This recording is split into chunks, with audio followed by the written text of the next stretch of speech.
కౌరవ కుమారు ఒక సందర్భంలో అన్నారు, ప్రభువా దుప్పి నీటి వాగుల కొరకు ఆశపడినట్లుగా మా ప్రాణం నీ కొరకు ఏమవుతుంది, ఆశ కొనుచున్నది. జీవం గల దేవుని కోసం మా ప్రాణం ఏమవుతుంది, తృష్ణ కొనుచున్నది. కౌరవ కుమారులు అడిగితే వాళ్ళు అన్నారు, కౌరవ కుమారులారా మీ దేవుడు ఎలాంటి వాడంటే, మా దేవుడు జీవం గలవాడు. తన తండ్రి అదే జీవం గల దేవుని మీద దేవుని సేవకుల మీద తిరుగుబాటు చేసి గతించిపోయాడు కోరహు, దాతాను, ఇలాంటి వాళ్ళందరూ కూడా గతించిపోయారు. కానీ కౌరవ కుమారులు జీవం గల దేవుని సన్నిధిలో భద్రపరచబడ్డారు. వాళ్ళన్నారు, ఒక దుప్పి నీటి వాగుల కోసం ఎలా పరిగెడతా ఉంటుందో దేవుని కోసం కూడా మేము అలాగే పరిగెడుతున్నాం. మాకు అలాంటి ఆశ ఉంది, మా దేవుని మీద అలాంటి తృష్ణ ఉంది. ఎండాకాలంలో ఎండలో నడిచేటప్పుడు మన దగ్గర నీళ్ళు లేనప్పుడే ఇంకెక్కువ దామేసేద్ది మనకు కదా. మన దగ్గర ఏదైతే లేదంటామో దాని మీద ఎక్కువ ఆశ పెరుగుద్ది మనకి. అప్పటిదాకా బాగానే ఉంటాడు, రే కొంచెం మంచినీళ్ళు ఉన్నాయి చూడరా అంటాడు.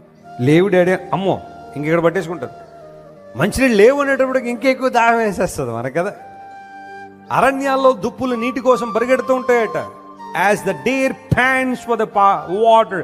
ప్యాంటింగ్ అంటే ఏంటో తెలుసా, ఒగర్చడం, ఒగిరిచేస్తారు. నీటి కోసం ఒగురుస్తుందట దుప్పి.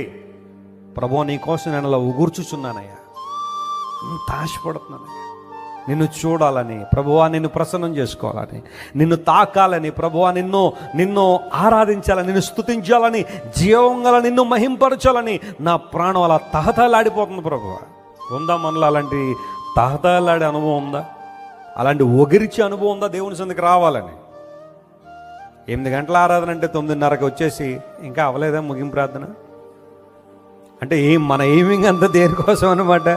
ఆ ముగింపు ప్రార్థన బెనిడిక్షన్ బల్ల అది ఉంటే చాలు అనుకుంటాం చాలాసార్లు. దేవుని కార్యాల పట్ల ఆసక్తి లేదు, దేవుని స్తుతించాలంటే ఆసక్తి లేదు. కుటుంబ ప్రార్థన కూర్చోండి భార్య భర్త లేకపోతే ఆ కుటుంబ యజమానురాలు కుటుంబ ప్రార్థన రండి అంటే నిక్కి నీలిగి అయిపోయే టైం మొత్తం అందరూ చేరుకొని అంటారు, చిన్న ప్రార్థన చేసాయి. ఎంత ప్రార్థన చేసేయాలట? క్లుప్తంగా చిన్న ప్రార్థన చేసా. పెద్ద ప్రార్థన చేస్తే ప్రాబ్లం ఏంటి నీకు? పెద్ద ప్రార్థన చేస్తే మరి క్రికెట్ అయిపోతుంది అక్కడ. పెద్ద ప్రార్థన చేస్తే మళ్ళీ అక్కడ ఏమైపోతుంది, సీరియల్ వెళ్ళిపోతుంది. అసలే సాగదీస్తారు 1457 ఎపిసోడ్ అని. ఆ చూసేవాళ్ళు ముసలోళ్ళు అయిపోతారు కానీ వాళ్ళు మాత్రం ముసలోళ్ళు అవరు కదా. ఎప్పుడెప్పటి నుంచో మన చిన్నప్పటి నుండి వస్తూనే ఉంటుంది అది. వాళ్ళు మాత్రం ముసలోళ్ళు అవరు. చూసిన వాళ్ళకి పెళ్ళిళ్ళు అయిపోయి పిల్లలు పుట్టేసి ముసలోళ్ళు అయిపోయి రేపు చచ్చిపోవడానికి అయిపోతారు. కానీ ఆ డైలీ సీరియల్లో ఉన్న వాళ్ళు మాత్రం ముసలోళ్ళు అవరు.